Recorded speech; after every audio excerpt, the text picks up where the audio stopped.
Hello students, good morning. आज के इस हिंदी क्लास में आपका स्वागत है। स्क्रीन पर कुछ देख रहे हैं आप, पहचानिए। ये देखिए, धौकनी है। ये धौकनी, ये बांस के सहारे जो है एक रस्सी से बंधा हुआ है। ये महिला जब इसको खींचेगी तो ये धौकनी चलने लगता है, हवा आती है इससे और कोयला सुलगने लगता है। उसमें लोहे का छड़ आदि गरम किया जाता है। जब लाल हो जाता है तो उसको ठोक पीट कर कोई भी औजार हथियार का आकार दिया जाता है। तो ये काम जो करते हैं इनको क्या बोलते हैं, शायद आप जानते होंगे। ये है लोहार। कुछ और कामगर को देखते हैं। देखिए, इनको पहचानिए, ये क्या काम कर रहे हैं। ये है हमारे बढ़ई, कारपेंटर। लकड़ी से विभिन्न सामान बनाते हैं, फर्नीचर, मेज़, कुर्सी, अलमारी, पलंग वगैरह। लकड़ी के सारे काम ये करते हैं। इनको क्या बोलते हैं, कारपेंटर या बढ़ई। ठीक है, कुछ और चित्र देख लेते हैं। देखिए, कुछ बना हुआ चित्र है। ये देखिए, आप पहचानते हैं? पहचानने की कोशिश कीजिए ज़रा। ये देखिए, ये सूप है। सूप, ये डलिया टोकरी टाइप का बना हुआ है। ये बांस से बनाया जाता है। एक गांव में जो है तरह तरह के टोकरी, सूप, छोटे बड़े कई और सामान ये बनाते हैं। ये देखिए, बना के रखे गए हैं, करीने से सजा के रखा गया है टोकरियाँ रंगीन करके। ये देखिए कैसे ये बना रहे हैं, बनाते हुए देख लीजिए। ये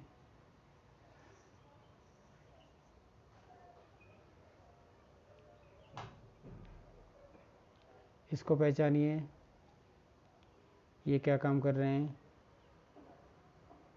पता चल गया होगा आपको। मिट्टी के बर्तन बना रहे हैं। ये देखिए, एक बर्तन ये बना रहे हैं, ये बना रहे हैं। तो इस प्रकार से गांव में, मोहल्ले में आज से कुछ समय पहले तक ये सारे सामानों का बहुत डिमांड हुआ करता था। हर घर में ये सामान हुआ करता था। लेकिन आजकल मशीनी युग है। मशीन से बनाए जाने वाले सामान हमारे घरों में भर गए हैं।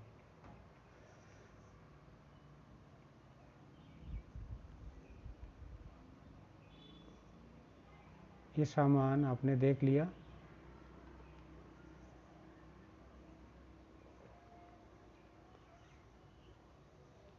एक चित्र और देखिए आपके पाठ के अंतर्गत। ये है आपके बदलू चाचा। पाठ जब पढ़ेंगे तब इनका परिचय होगा। यह है हमारे बदलू चाचा। ये भी कुछ कर रहे हैं। देखिए, इनके पास भी वही धौकनी वगैरह है और ये कुछ सामान बना रहे हैं। आप गोल गोल कुछ सामान देख रहे हैं। पाठ के अंतर्गत पता चलेगा आपको। ये चूड़ियाँ बना रहे हैं। इनका नाम है बदलू। तो आइए आज हिंदी अध्ययन के अंतर्गत आपका अपना किताब, अपनी पुस्तक बसंत से दूसरा अध्याय, लाख की चूड़ियाँ। आइए शुरू करते हैं। लाख की चूड़ियाँ।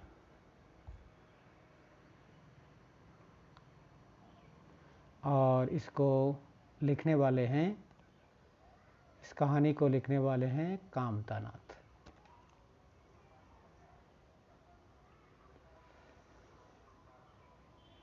ठीक है, तो लाख की चूड़ियाँ अध्ययन करने से पहले ये लाख शब्द क्या है। लाख, 1 लाख, आप समझते हैं। वो लाख संख्या से नहीं है। यहाँ लाख का मतलब लाख का मतलब कुछ और है, इसको जानते हैं। ये लाख क्या है? आपने रेशमी वस्त्र का नाम सुना होगा। रेशम, रेशमी वस्त्र तैयार होता है रेशम से, और उस रेशम को तैयार करते हैं। एक तरह के कीड़े होते हैं, रेशम के कीड़े बोले जाते हैं, उसको पाला जाता है, ठीक है ना। वो रेशम के कीड़े कुछ रस निकालते हैं, और उस रस से वो अपना घर बनाते हैं, लगा लीजिए वही घर वो लार वगैरह से बनाते हैं, उसी से रेशम मिलता है और रेशमी वस्त्र बनाया जाता है उससे, और वो बहुत महंगा होता है। काफ़ी प्रोसेस किया जाता है उस रेशम से धागा निकालने में।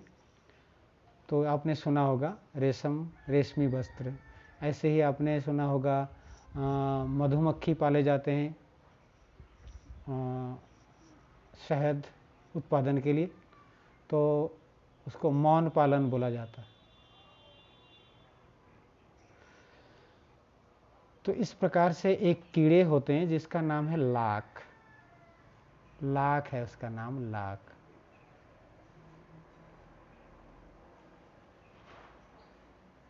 लाख, वो ये लाख भी जो है एक तरह के राल निकालता है, राल बोला जाता है, लगा लीजिए उनका अपना थूक। तो उस लाख से, यानी कि उनके वो लार से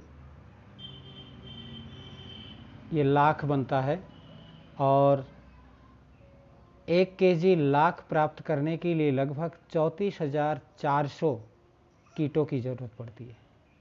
तो ये भी एक तरह के कीटों से प्राप्त होता है। अब लाख से बनता क्या है? विभिन्न प्रकार के सामान, जैसे इस पाठ के अंतर्गत देखेंगे आप, चूड़ियाँ बनाई जाती है, चूड़ियाँ।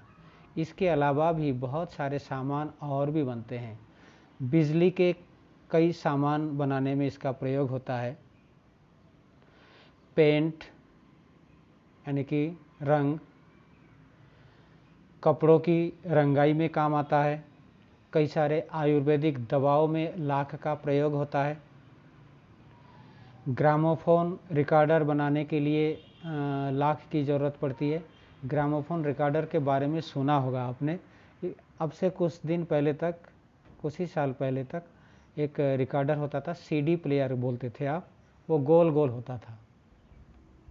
सीडी प्लेयर इस प्रकार से गोल होता था, उसमें जो है हम कई सारे वीडियोस, ऑडियो वगैरह उससे सुनते थे, देखते थे।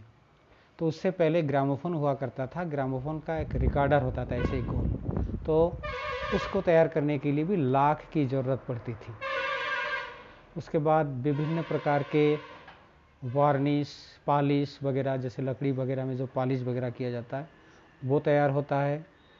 स्याही बनाने में प्रयोग होता है, स्याही, इंक, समझ रहे होंगे। उसके बाद सरकारी दस्तावेज़ों को सील करने के लिए लाख की ज़रूरत पड़ती है। ये लाख आपने शायद नहीं देखा होगा, तो जब विद्यालय खुलेगा तो मैं आपको दिखाऊंगा, मुझे याद दिलाइएगा, मैं ज़रूर दिखाऊंगा, स्कूल में रखा हुआ है। तो आप लाख समझ गए होंगे। ये भारत के कई प्रदेशों में इसका उत्पादन होता है। उत्तर प्रदेश है, कर्नाटक है, मध्य प्रदेश है, ऐसे कुछ जगह पर ये इसका उत्पादन होता है और इसकी काफ़ी डिमांड है। तो आइए कामतानाथ की कहानी लाख की चूड़ियाँ शुरू करते हैं। तो शुरू करने से पहले आपको थोड़ा सा बताऊं। देखिए, लेखक बचपन में गांव आते थे, अपने मामा का घर गांव में पड़ता था उनका, तो गांव में आते थे। तो वहाँ एक मनिहार, मनिहार बोला जाता है, ये मनिहार, लाख की चूड़ियाँ बनाने वाले, चूड़ियाँ बनाने वालों को मनिहार बोला जाता है। तो एक गांव में एक व्यक्ति होता है, वयस्क व्यक्ति, जिसका नाम होता है बदलू। बदलू, समझ रहे होंगे आप, बदलू, उसकी कहानी है। तो इस कहानी के अंतर्गत अब देखेंगे बदलू के अंतर्मन की जो व्यथा है वो किस प्रकार से सामने आता है। तो लेखक जब छोटे थे तो बड़े चाव से वो बैठा रहता था उस मनिहार बदलू के यहाँ। वो तरह तरह के सामान बनाते थे, चूड़ियाँ बनाते थे। तो लेखक को भी बहुत प्यार करते थे, वो परिचय था।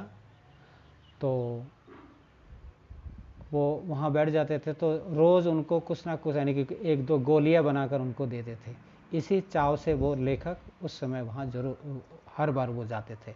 तो आइए देखते हैं पाठ के अंतर्गत किस प्रकार से बताया गया है।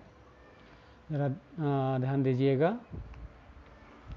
सारे गांव में बदलू मुझे सबसे अच्छा आदमी लगता था, क्योंकि वह मुझे बहुत सुंदर सुंदर लाख की गोलियां बनाकर देता था। मुझे अपने मामा के गांव जाने का सबसे बड़ा चाव यही था कि जब मैं वहां से लौटता था तो मेरे पास ढेर सारी गोलियां होती, रंग बिरंगी गोलियां जो किसी भी बच्चे का मन मोह ले। बच्चे गोलियों से बड़ा लगाव होता है बचपन में। गोलियां आजकल तो कांच की गोलियां होता है, बच्चे इसको बड़े चाव से खेलते हैं। तो ये इस गोली की वजह से लेखक वहाँ जाता था। तो शब्द आया चाव। चाव से, चाव का मतलब समझते हैं आप? चाव का क्या होता है? चाह। चाव का मतलब होता है चाह या रुचि, यानी कि कोई चीज़ प्राप्त करने की तीव्र इच्छा। तो बड़े चाव से जाता था और जब वहाँ से लौटता था यानी कि गांव से, तो ढेर सारी गोलियों का ढेर उनके पास हो जाता था। वैसे तो मामा के गांव का होने के कारण मुझे बदलू को बदलू मामा कहना चाहिए, समझ रहे हैं आप? मामा के गांव का है और मामा के हम उम्र का है तो मामा ही कहना चाहिए।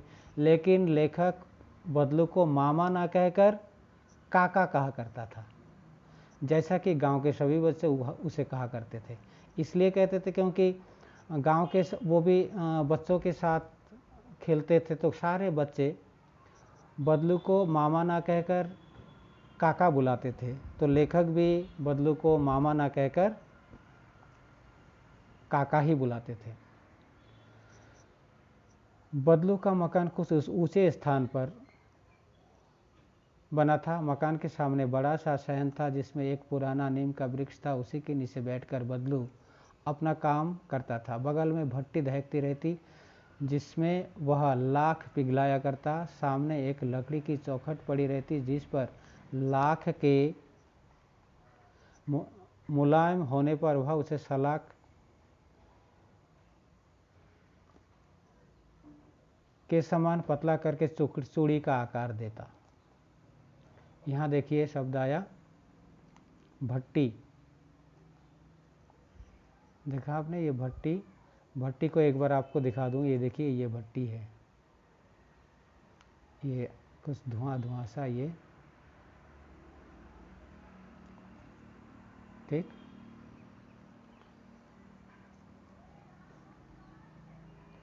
तो लेखक कह रहे हैं उसका मकान कुछ ऊंचाई पर बना हुआ था और वहाँ एक नीम का पुराना पेड़ भी था।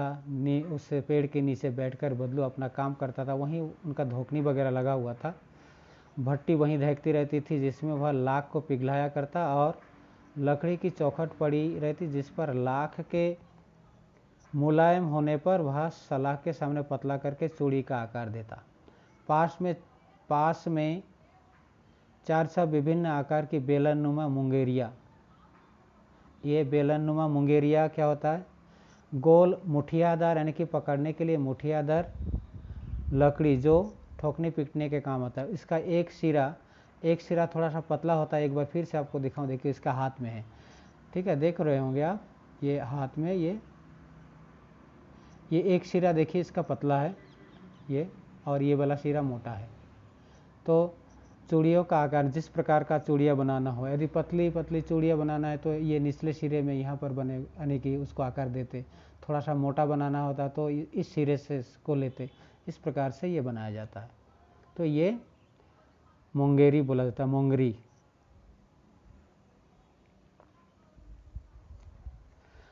और फिर जब चिकना बन जाता अपने हिसाब से, तब चूड़िया बन चुकने के बाद उसमें वो जैसा रंग ज़रूरत होता उसी रंग से उसको रंग करता। बदलू यह कार्य सदा ही एक मचिए पर बैठकर किया करता था। एक शब्द आया मचिया। मचिया बैठने का स्थान है। इसको जो है जैसे आम घरों में भी होता है, इसको चौकी भी बोला जाता है, ठीक है ना। आजकल लकड़ी का बनते हैं, लेकिन उसको सुतली आदि से भी बनाया जाता है। लकड़ी से बना के उसको, जैसे कई सारे चारपाई देखा होगा आपने, सुतलियों से बनाया जाता है या रस्सियों से या फीते से, तो ऐसे ही छोटा खाट टाइप का, इसको मचिया बोला जाता है।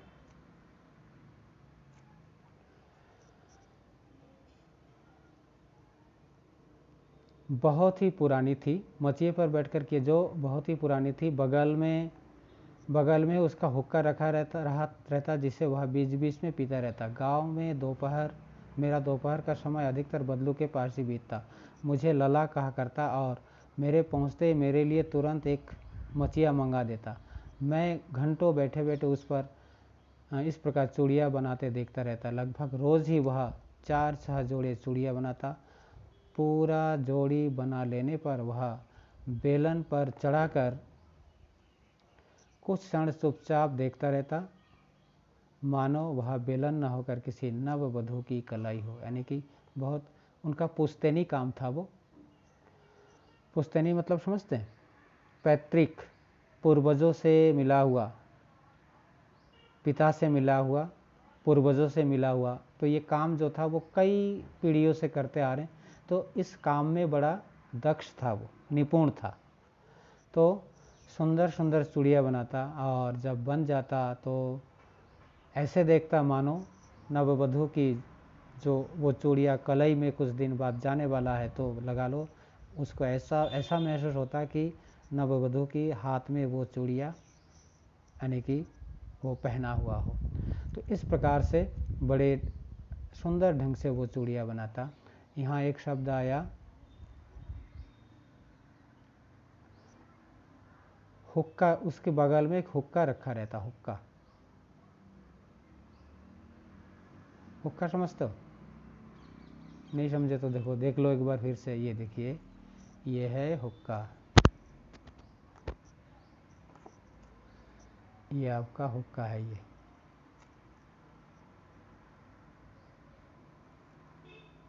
ये हुक्का है, ठीक है ना। ये ऊपर जो है इसमें कुछ तंबाकू डाल के इसमें आग पकड़ा दिया जाता है और यहाँ मुंह लगाकर इसको खींचा जाता है तो धुआं निकलता है। तो गांव के लोग मोस्टली ये हुक्का पीते थे पहले। आजकल तो लोग हुक्के कम ही पीते हैं, और जबकि नुकसानदायक चीज़ें बीड़ी सिगरेट ये सारी चीज़ें पीते हैं, जो कि गलत है। मेरे ख्याल से पुराने समय के लोग ये जो हुक्का पीते थे इसमें नुकसान कम था। आगे देखिए कहानी से हमें आगे क्या होता है। बदलू मनीहार था। इसको पहले में भी मैंने अभी थोड़ी देर पहले बताया। बदलू एक मनीहार था, यानी कि मनीहार का मतलब है चूड़िया बनाने वाला। चूड़िया बनाने का उसका पैतृक पेशा था। ये शब्द भी अभी थोड़ी देर पहले बताया। पैतृक यानी कि पिता से मिला हुआ, पूर्वजों से मिला हुआ, पुश्तैनी पेशा, काम, अपने पूर्वजों से मिला हुआ काम था। यानी कि बदलू के पिता भी यही काम करते थे, शायद उनके पिता भी यही काम करते थे। तो पुश्तैनी यानी कि पिता से, पूर्वजों से मिला हुआ काम ही वो करता था। वास्तव में वह बहुत ही सुंदर चूड़िया बनाता था। उसकी बनाई हुई चूड़ियों की खपत भी बहुत थी। उस गांव में तो सभी स्त्रियां उसकी बनाई हुई चूड़िया पहनती ही थी, और आसपास के गांव के लोग भी उनके द्वारा बनाए गए चूड़िया ले जाते थे। परंतु वह कभी भी चूड़ियों को पैसे में न बेचता। उसका अभी तक वस्तु विनिमय का ही तरीका था, और लोग अनाज के बदले उससे चूड़िया ले जाते थे। अब देखिए यहाँ शब्द आया वस्तु विनिमय। समझिए वस्तु विनिमय क्या है, आप समझते होंगे। वस्तु विनिमय यानी कि मुद्रा से नहीं, मुद्रा के बिना वस्तुओं का क्रय विक्रय करना। ये कैसे संभव है? इसमें ऐसे होता है वस्तु के बदले वस्तु लेना या देना। जैसे कोई किसान है, किसान के पास अनाज है, किसान को चाहिए लगा लीजिए बदलू से चूड़ी, तो वो बदलू को पैसे नहीं देगा बल्कि अनाज देगा, अनाज के बदले में उसको चूड़ियाँ मिल जाएगी। कपड़े लेना है तो अनाज के बदले कपड़े लेगा, कपड़े वाले को अनाज चाहिए तो वो कपड़ा देकर अनाज लेगा किसान से। इस प्रकार से वस्तु विनिमय पहले हुआ करता था, जब आजकल की तरह मुद्रा का प्रचलन नहीं था उस समय। तो आप समझ गए होंगे वस्तु विनिमय क्या है। बदलू स्वभाव से बड़ा ही सीधा था, मैंने उसे कभी किसी से झगड़ते नहीं देखा। हाँ, शादी विवाह के अवसरों पर अवश्य जीत पकड़ जाता था। जीवन भर चाहे कोई उससे कुछ मुफ्त चूड़ियाँ ले ले, परंतु विवाह के अवसर पर वह सारा कसर निकाल लेता था। आखिर सुहाग के जोड़े का महत्व ही और होता है। मुझे याद है मेरे मामा के यहाँ किसी लड़की के विवाह पर जरा सी किसी बात पर बिगड़ गया था और फिर उसको मनाने में लोहे लग गए थे। विवाह में इसी जोड़े का मूल्य इतना बढ़ जाता था कि उसके लिए, उसकी घरवाली के लिए सारे वस्त्र मिलते, ढेरों अनाज मिलता, उसको अपने लिए पगड़ी मिलती और रुपए जो मिलते सो अलग। तो रुपए पैसों से तो नहीं बेचता था, अनाज के बदले में वो चूड़ियाँ बेचता था। वो कभी किसी से झगड़ता नहीं था, बड़े सीधे सरल स्वभाव का व्यक्ति था। लेकिन जब कहीं शादी विवाह का अवसर होता था तो सारे कसर वो निकाल लेता था।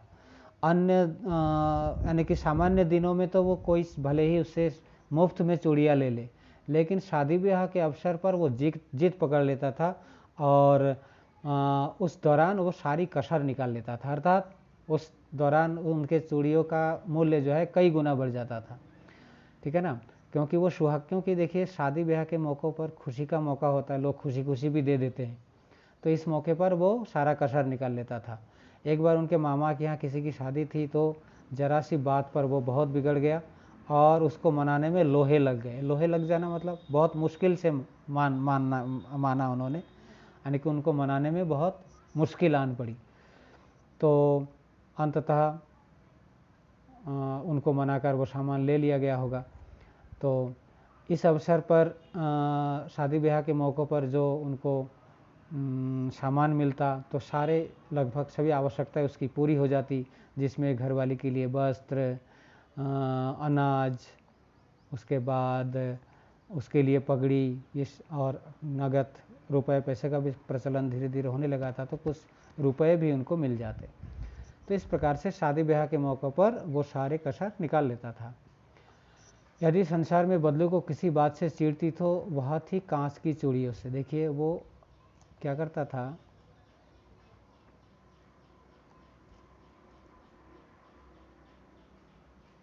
लाख की चूड़ियाँ बनाता था और धीरे धीरे शहरों में प्रचलन बढ़ने लगा था कांच की चूड़ियों का। तो कांच की चूड़ियों से उसे बड़ा चिढ़ था। किसी के हाथों में यदि कांच की चूड़ियाँ दिख जाती तो वह अंदर ही अंदर कोड़ उड़ता, यानी कि उसको गुस्सा आता। कभी कभी तो दो चार बातें भी सुना देता। मुझसे तो वह घंटों बातें किया करता, कभी मेरी पढ़ाई के बारे में पूछता, कभी मेरे घर के बारे में, कभी यूं ही शहर के जीवन के बारे में। मैं उससे कहता शहर में तो सब कांच की चूड़ियाँ पहनते हैं, तो वह उत्तर देता शहर की बात और है लला, वहाँ तो सभी कुछ होता है, वहाँ तो औरतें अपने मर्द का हाथ पकड़कर सड़कों पर घूमती है और फिर उनकी कलैया नाजुक होती है ना, लाख की चूड़ियाँ पहने तो मौस ना आ जाए। देखिए व्यंग्यात्मक शब्द है। तो जब लेखक ने कहा कि शहर में तो सब कांच की चूड़ियाँ पहनते हैं, तो कहने शहर की बात और है। शहर में तो लला बता रहे हैं उनको, लला यानी कि लेखक को लला बोलते हैं प्यार से। तो वहाँ तो औरतें मर्द का हाथ पकड़कर घूमते हुए नजर आते हैं, मानो शया यानी कि शर्म वगैरह कुछ है नहीं। तो वहाँ की बात और है। देखिए यहाँ मर्द शब्द आया, मर्द शब्द का मतलब यहाँ मर्द से है, जेंट्स, इस टाइप से होता है। तो गांव की भाषा कुछ इस टाइप से होता है, मर्द बोला जाता है। तो इस टाइप से उन्होंने फिर बोलते हैं कि शहर की जो लड़कियां होती है, औरतें होती हैं, उनकी कलैया तो नाजुक होती है ना, लाख की चूड़ियाँ पहने तो मोच ना आ जाए, इसके लिए तो मजबूत हाथ चाहिए। और शहर की लड़कियां तो बहुत नाजुक होती है। इस टाइप से वो व्यंग भरे वाक्य बोलते हैं। कभी कभी बदलू मेरी अच्छी खासी खातिर भी करता। जिन दिनों उसकी गाय के दूध होता वह सदा मेरे लिए मलाई बचा कर रखता। और आम की फसल में तो मैं रोज़ ही उसके यहाँ से 2-4 आम खा आता। परंतु इन सब बातों के अतिरिक्त जिस कारण वह मुझे सबसे अच्छा लगता था कि लगभग रोज़ ही वह मेरे लिए 1-2 गोलियां बना कर देता। देखिए, बदलू उसकी खातिर भी खूब करता। जब उनके यहाँ गाय हुआ करता था तो जब लेखक रोज़ आ जाता था तो लेखक के लिए मलाई बचा कर रखता। दूध के साथ वो मलाई खाने के लिए देता। आम के समय आम देते। और सबसे अच्छा इसलिए लगता था कि लगभग रोज़ ही उसके लिए 1-2 गोलियां बनाकर ज़रूर देता, क्योंकि लेखक भी बचपन ही था उनका। मैं बहुधा हर गर्मी में छुट्टी में अपने मामा के यहाँ चला जाता और 1-8 महीना वहाँ रहकर स्कूल खुलने के समय वापस आ जाता। परंतु 2-3 बार ही मैं अपने मामा के यहाँ गया होऊंगा, तभी मेरे पिता की एक दूर के शहर में बदली हो गई और एक लंबी अवधि तक मामा के गांव ना जा सका। तब लगभग 8-10 वर्ष के बाद जब मैं वहाँ गया तो इतना बड़ा हो चुका था कि लाख की गोलियों में अब कोई रुचि नहीं रही। अतः गांव में होते हुए भी कई दिनों तक मुझे बदलू का ध्यान नहीं आया। इस बीच मैंने देखा गांव में लगभग सभी स्त्रियां कांच की चूड़ियां पहनी हैं। बिरले ही हाथों में मैंने लाख की चूड़ियां देखी। तब एक दिन सहसा मुझे बदलू का ध्यान आया। बात यह हुई कि बरसात में मेरे मामा की छोटी लड़की आंगन में फिसल कर गिर पड़ी और उसके हाथ की कांच की चूड़ी टूटकर उसके कलाई में घुस गई और उसे खून बहने लगा। मेरे मामा उस समय घर पर न थे, मुझे ही उसकी मरहम पट्टी करनी पड़ी। तभी सहसा मुझे बदलू का ध्यान आया। मैंने सोचा कि उससे मिल आऊं, अतः शाम को मैं घूमते घूमते उसके घर चला गया। बदलू वही चबूतरे पर नीम के नीचे खाट पर लेटा था। देखिए, इसमें कई सारी चीज़ें आया। तो हर छुट्टी में लगभग लेखक मामा के घर आते थे और बदलू के यहाँ जाते थे, आना जाना था। लेकिन तभी उनके पिताजी का ट्रांसफ़र हो गया किसी दूसरे शहर में, काफ़ी दूर। तो लगभग 8-10 साल लेखक आ नहीं सके। तो 8-10 साल बाद जब मामा के घर आए तो अब तो बड़े हो गए। बचपन में जो खेल खिलौने होते थे, जैसे आप लोग भी इससे पहले जब मेले वगैरह में जाते थे तो आपका टारगेट होता था कि कौन सा खिलौना ले। लेकिन धीरे धीरे उन खिलौनों से आपकी रुचि हटती गई, क्योंकि आप बड़े होते गए। तो लेखक का भी अब रुचि नहीं रहा लाख की वो गोलियों में, तो इसलिए खास ध्यान नहीं आया। कई दिन तक रहे लेकिन बदलू का याद भी नहीं आया। लेकिन याद आने का एक पहलू ये भी था, याद तभी आया कि क्या हुआ, उनकी जो मामा की लड़की थी वो फिसल कर गिर पड़ी, ठीक है ना, और उसके हाथ में जो कांच की चूड़ियाँ थी वो टूटकर हाथ में घुस गई कलाई में, तो वहाँ से खून निकलने लगा। तो लेखक जो है उसको उसको मरहम पट्टी करनी पड़ी। मरहम पट्टी समझते हो? मरहम पट्टी यानी कि जहाँ घाव हो जाता है उसको साफ करके दवा आदि डाल के पट्टी बांध देना, इसको मरहम पट्टी कहा जाता है। तो जब वो मरहम पट्टी बांधा, अर्थात हाथ में चूड़ियाँ, बहन के हाथ में चूड़ियाँ, कांच की चूड़ियाँ, तो चूड़ियों की याद आते ही वो बदलू को याद आया और उन्होंने सोचा कि अब बदलू से मिलने जाते हैं। तो उसी शाम जो घूमते घामते वो बदलू के यहाँ चला गया। तो जाके देखा बदलू चबूतरे पर नीम के नीचे खाट पर लेटा हुआ था। तो जाके ही नमस्ते कहा उन्होंने, नमस्ते भैया। उसने मेरी नमस्ते का उत्तर दिया और उठकर खाट पर बैठ गया, परंतु उसने मुझे पहचाना नहीं और देर तक मेरी ओर नहीं हटता रहा। काफ़ी समय बाद गए थे ना, अब लेखक भी बड़े हो गए, जवान हो गए थे। तो उन्होंने परिचय दिया कि मैं हूँ जनार्दन, यानी कि कामतानाथ जी, उनका एक नाम जनार्दन भी होता। तो उन्होंने कहा मैं जनार्दन हूँ। काका आपके पास गोलियां बनवा कर ले जाता था, मैंने अपना परिचय दिया। उनको याद दिलाया कि जब मैं छोटा था तो आपके यहाँ बैठा रहता था और लाख की गोलियां बनाकर आप देते थे, मैं इसको ले जाता था। तब उनको याद आया, यानी कि काफ़ी समय बाद अपनी स्मृति पटल पर वो अतीत के चित्र उतार रहा हो और एकदम बोल पड़ा। जब उनको याद आया, अपनी स्मृति पर जब जोर दिया तब उनको याद आया, तो जब याद आ गया तो बोला, आओ लला बैठो, बहुत दिन बाद गाँव आए हो। हाँ, इधर आना ही नहीं हो सका काका, मैंने चारपाई पर बैठते हुए कहा। लेखक इस प्रकार से बातचीत करते हैं। फिर आगे देखते हैं। कुछ देर फिर शांति रही, मैंने इधर उधर दृष्टि दौड़ाई, ना तो मुझे उसकी मछिया ही नजर आई, ना ही भट्टी। पहले जहाँ काम करता था वो सारे चीज़ उनको नज़र नहीं आया। आजकल काम नहीं करते काका, पूछ रहे हैं। तो बोले, नहीं लला, काम तो कई साल से बंद हो गया है।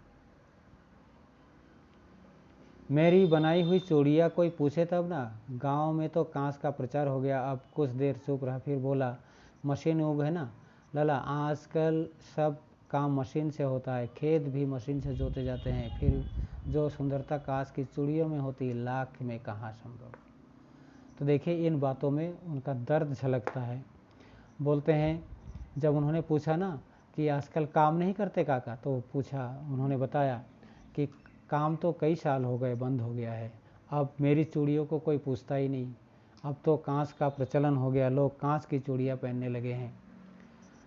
तो कांच की चूड़ियाँ सुंदर भी होता है, और आजकल मशीनी युग है ना, मशीन से बनकर आता है, सुंदर देखने में होता है, लोग उसी को पसंद करने लगे हैं। आजकल तो हर काम मशीन से होने लगा है, खेती का काम भी सारे मशीनों से होने लगा है। और फिर अंत में पूछते हैं, कांच में जो सुंदरता होती है वो लाख में कहाँ। तो इस प्रकार से जो है उनकी मन का जो अंतर मन का जो दर्द है, व्यथा है, वो उभरने लगा है। फिर देखिए, लेकिन कांच बड़ा खतरनाक होता है, बड़ी जल्दी टूट जाता है। मैंने कहा, नाजुक तो फिर होता ही है लला। कहते कहते उसे खांसी आ गई और वह देर तक खांसता रहा। मुझे लगा कि उसे दमा है। अवस्था के साथ साथ उसका शरीर ढल चुका था, उसके हाथों पर और माथे पर नसें उभर आई थी।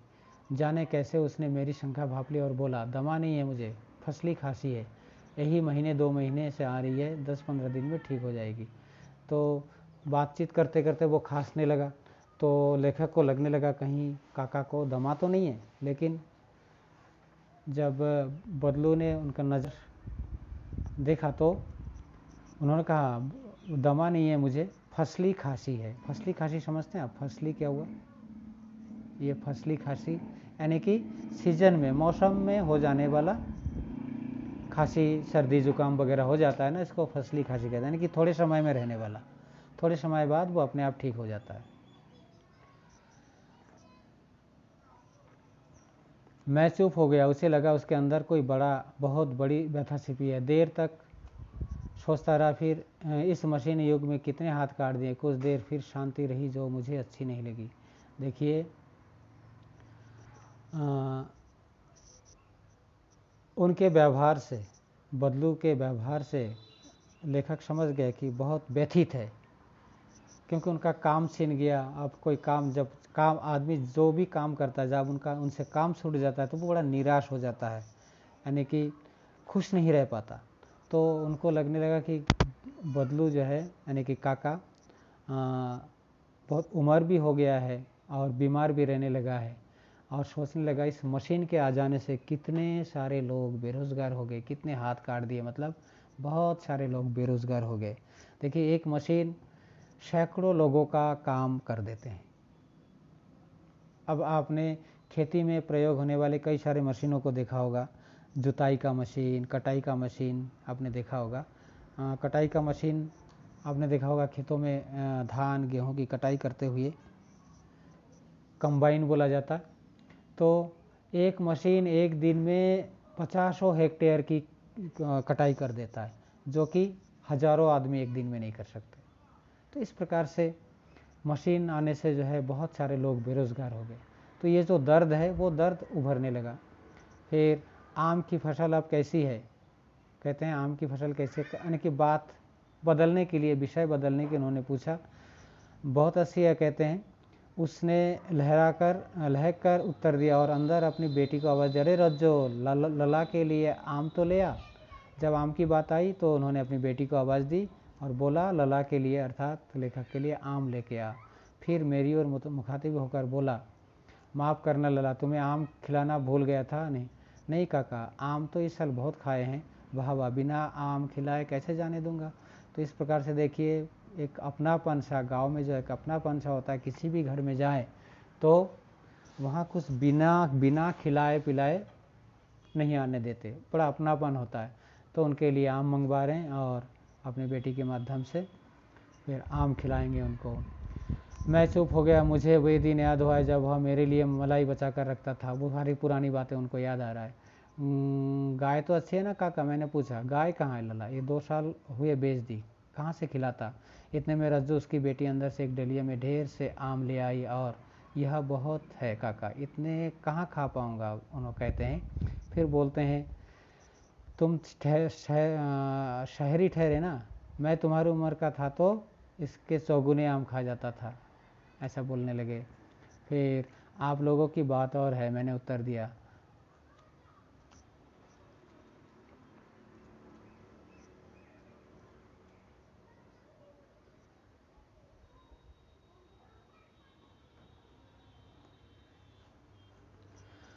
अच्छा बेटी, लला को 4-5 आम छाट कर दो, सिंदूरी वाला देना। देखो लला कैसे हैं, इसी साल यह पेड़ तैयार हुआ है। एक नए पेड़ का आम उनको दिया गया जो इसी साल तैयार हुआ था। रज्जो ने 4-5 आम अंजुली में लेकर मेरी ओर बढ़ा दिए। आम लेने के लिए मैंने हाथ बढ़ाया तो मेरी निगाह एक क्षण के लिए उसके हाथों पर ठिठक गई। गोरी गोरी कलइयों पर लाख की चूड़ियाँ बहुत ही फब रही थी। तो देखिए, अंजुली समझते होंगे, अंजुली यानी कि हाथों से, हाथों में लेकर आम उनको दिए और फबना, सुंदर लगना। तो उन्होंने रज्जो के हाथ में अर्थात बदलू की बेटी के हाथ में वो लाख की चूड़ियाँ देखी। जब देखा उन्होंने तो देखा बहुत, यानी कि वो गौरी चिट्टी थी और उसके हाथ में वो चूड़ियाँ भी बहुत बहुत सुंदर लग रही थी। तो उन्होंने बोला, जब बदलू ने देखा, उनकी दृष्टि देख ली, लेखक को रज्जो के हाथों की ओर नज़र देखा तो बोला कि ये मैंने ज़मींदार साहब के लिए बनाया था, ज़मींदार साहब की बेटी के विवाह पर बनाया था। 10 आने मुझको दे रहे थे, मैंने जोड़ा नहीं दिया, कहा शहर से ले आओ। केवल 10 आने दे रहे थे, जो बदलू ने कहा मैंने दिया नहीं, और वही यही जोड़ा है जो कि रज्जो पहनी हुई है, और बोला शहर से ले आओ। मैंने आम ले लिया और खाकर थोड़ी देर पश्चात चला आया। मुझे प्रसन्नता हुई कि बदलू ने हार कर भी हार नहीं मानी थी। उसका व्यक्तित्व तो कांच की चूड़ियों जैसा न था कि आसानी से टूट जाए। तो देखिए, काफ़ी देर तक बातचीत करने के बाद आम खाए, फिर चले आए। लेकिन आते समय लेखक इससे पहले जब बदलू से अंतिम बार मिला तो बहुत निराश देखा, लेकिन इस निराशा में भी उनको इस बात की प्रसन्नता थी कि बदलू हार कर भी हार नहीं माना, अर्थात उनके सारे काम वगैरह छिन गए लेकिन अभी भी वो हार नहीं माना है। उसका व्यक्तित्व तो कांच की चूड़ियों जैसा नहीं था कि थोड़ा सा भी यानी कि धनक लगे तो टूट जाए, आसानी से टूट जाए, ऐसा नहीं था। उनका व्यक्तित्व एक मजबूत व्यक्तित्व के स्वामी था। तो इस प्रकार से आपने बदलू की कहानी को पढ़ा। अब इसके पीछे बहुत सारे प्रश्न वगैरह है, ठीक है ना, ये काम सारे करने हैं। ठीक, पाठ पढ़ने के बाद सबसे पहले जो कठिन शब्द आए हैं ये देखिए, ये सारे जो कठिन शब्द आए हैं, इन कठिन शब्द पहले लिखेंगे, उनका अर्थ चाव ये सारे लिखा हुआ है। सलाख, मुंगरी, पैतृक, खपत, वस्तु विनिमय, पगड़ी, मरहम पट्टी, मचिया, मुखातिब, डलिया, इसके अलावा कुछ नीचे रह गया, ये कसर, नाजुक, ये फबना, ये सारे चीज़ें, ये सारे शब्दार्थ आप लिख लेंगे। उसके बाद आएंगे आप प्रश्नोत्तर पे, ठीक है। प्रश्नोत्तर तैयार करना है, इसके लिए आपको थोड़ा बहुत हेल्प कर देता हूँ।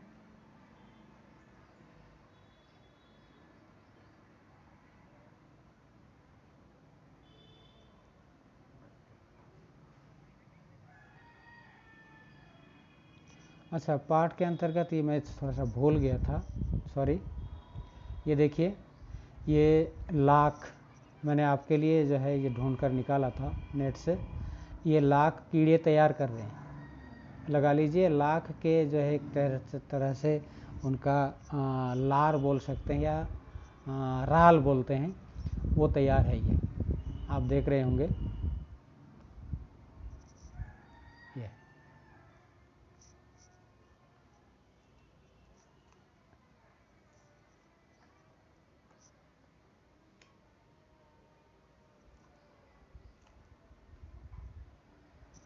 ये आम के पेड़ पर, आम के टहनियों पर, नीम के टहनियों पर, जामुन के टहनियों पर इस प्रकार से ये कीड़े पाले जाते हैं और इस प्रकार से लाख तैयार होता है।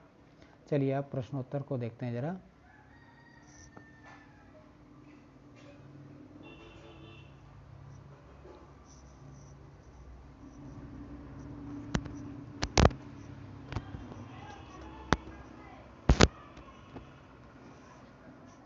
देखिए, आपका प्रश्न है, बचपन में लेखक अपने मामा के गांव चाव से क्यों जाता था और बदलू को बदलू मामा ना कहकर बदलू काका क्यों कहता था। देखिए, बचपन में लेखक मामा के यहाँ जाता था, वहाँ एक बदलू नाम का एक मनिहार था जो कि लाख की चूड़ियाँ बनाता था। तो लेखक के लिए भी, लेखक से जब परिचय हुआ तो लेखक के लिए भी रोज़ कुछ ना कुछ बना कर देते थे, गोलियाँ वगैरह, इसलिए बड़े चाव से जाता था। और गांव के बच्चे बदलू को काका कहकर पुकारते थे, इसलिए लेखक भी बदलू को काका मामा ना कहकर काका कहकर पुकारते थे। इस प्रकार से ये आपका आंसर बनेगा, ठीक है। फिर दूसरा देख लीजिए, वस्तु विनिमय प्रचलित, वर्तमान समय की प्रचलित पद्धति मुद्रा है, आप जानते हैं। पहले यानी कि एक वस्तु के बदले में दूसरी वस्तु लेना या देना, इसको वस्तु विनिमय कहा जाता है। लेकिन वर्तमान समय में मुद्रा का चलन है। ये इस प्रकार से ये उत्तर बनेगा। तीसरा प्रश्न देखिए, मशीनी युग ने कितने हाथ काट दिए हैं। इस पंक्ति में लेखक ने किस व्यथा की ओर संकेत किया है। इसको देखिए जरा। ये इस पंक्ति में लेखक ने कारीगरों की व्यथा की ओर संकेत किया है। मशीनों के आगमन के साथ कारीगरों के हाथ से काम धंधा छिन गया है, मानो उसके हाथ काट दिए गए हैं, यानी कि वो बेरोजगार हो गए हैं। तो इस प्रकार से ये आपका आंसर बनेगा।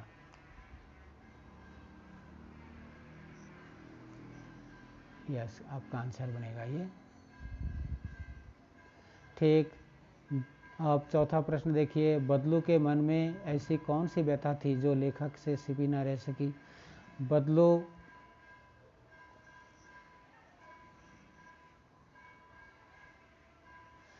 बदलू लाख की चूड़ियाँ बेचा करता था, परंतु जैसे जैसे कांच की चूड़ियों का प्रचलन बढ़ता गया उसका व्यवसाय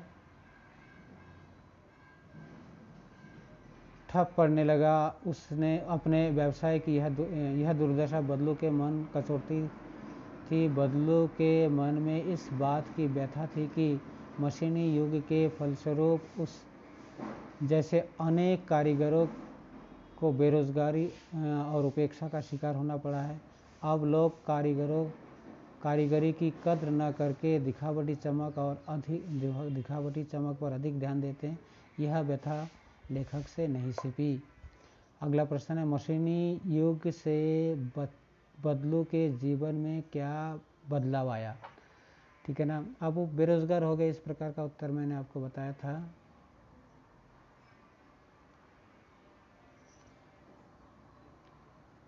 देखिए, मशीनी युग के आने से बदलू, उसका व्यवसाय बंद हो गया, बेरोजगार हो गया। जब वो काम नहीं कर पाया तो उसका शरीर ढल गया, हाथों माथे की नसें उभर आई और वो बीमार रहने लगा। इस प्रकार से उत्तर बनेगा। फिर छठा प्रश्न देखिए, लाख की वस्तुओं का निर्माण भारत के किन किन राज्यों में होता है। लाख से चूड़ियों के अतिरिक्त क्या क्या चीज़ें बनती है, ये पाठ के अंतर्गत मैंने आपको बताया था, ठीक है ना। भारत के राजस्थान, कर्नाटक, उत्तर प्रदेश आदि में होता है। लाख से चूड़ियाँ, मूर्तियाँ, गोलियाँ, सजावट के सामान, इसके अलावा भी कई सारे चीज़ों के बारे में हमने आपको बताया था, ठीक है ना। ये आपका उत्तर बनेगा। फिर 7वां देखिए, बदलू को किसी बात से चिढ़ थी तो कांच की चूड़ियों से, और बदलू स्वयं कहता है जो सुंदरता कांच की चूड़ियों में होती है वो लाख में संभव का। तो इस प्रकार से देखिए उसकी मनोदशा की दो पहलुओं दर्शाता है इसमें। दूसरी पंक्ति में उसके मन की पीड़ा है, उसमें व्यंग भी है। हारे हुए मन से या दुखी मन से अथवा व्यंग में बोले गए वाक्यों के अर्थ सामान्य नहीं होते। कुछ व्यंग वाक्यों को ध्यानपूर्वक समझकर एकत्र कीजिए और उसके भीतरी अर्थ की व्याख्या करके लिखिए। जैसे यहाँ कुछ लिखा गया है, देखिए, आप पहले जैसी औलाद कहाँ, ये व्याख्या किया गया है। तो ऐसे एक आध आप भी लिख लीजिएगा। फिर 8वां है, बदलू कहानी की दृष्टि से पात्र है, भाषा की बात व्याकरण की दृष्टि से संज्ञा है। किसी भी व्यक्ति, स्थान, वस्तु, विचार अथवा भाव को संज्ञा कहते हैं। संज्ञा के तीन भेद होते हैं। व्यक्तिवाचक, ये उदाहरण दिया गया है जैसे लला, रज्जो, आम, कांच, गाय इत्यादि। जातिवाचक में दिखाया गया है चरित्र, स्वभाव, वजन, आकार आदि। भावात्मक में दिखाया गया सुंदरता, नाजुक, प्रसन्नता इत्यादि। तो इस प्रकार से उत्तर बनेगा। फिर व्यक्तिवाचक संज्ञा बदलू, बेलन, मचिया। जातिवाचक में उदाहरण दे रखा है, भाववाचक में भी। फिर गांव की बोली में कई शब्दों के उच्चारण बदल जाते हैं। कहानी में बदलू वक्त, समय को बखत बोलता है, उम्र को उमर बोलता है। तो ऐसे ही कुछ आप भी गांव, अपने घर या आसपास में इस प्रकार के कई सारे शब्द जो आमतौर पर बोला जाता है लेकिन भाषा की दृष्टि से अशुद्ध होता है, ऐसे कुछ शब्दों को आपको ढूंढकर लिखना है। ज़रूरी नहीं कि यहाँ से देखकर लिखें आप लिखेंगे जो आप यूज़ करते हैं। जैसे देखिए ये इंसान, मनुष्य, रंज, दुख, गम, मायूसी, जिंदगी, जीवन, औलाद, संतान। आमतौर पर औलाद बोला जाता है लेकिन वो संतान होता है। जिंदगी, जीवन। तो इस प्रकार से कुछ शब्दों को लिखना है, ठीक है ना। इस प्रकार से आपका ये पाठ पूर्ण होता है, ठीक। उम्मीद करता हूँ कि बहुत जल्दी से जल्द इस पूरे पाठ को तैयार कर आप भेजेंगे और पूरी तरह से तैयार कर लेंगे। इस उम्मीद के साथ आज यहीं तक। आपका बहुत बहुत धन्यवाद। जय हिंद, जय भारत।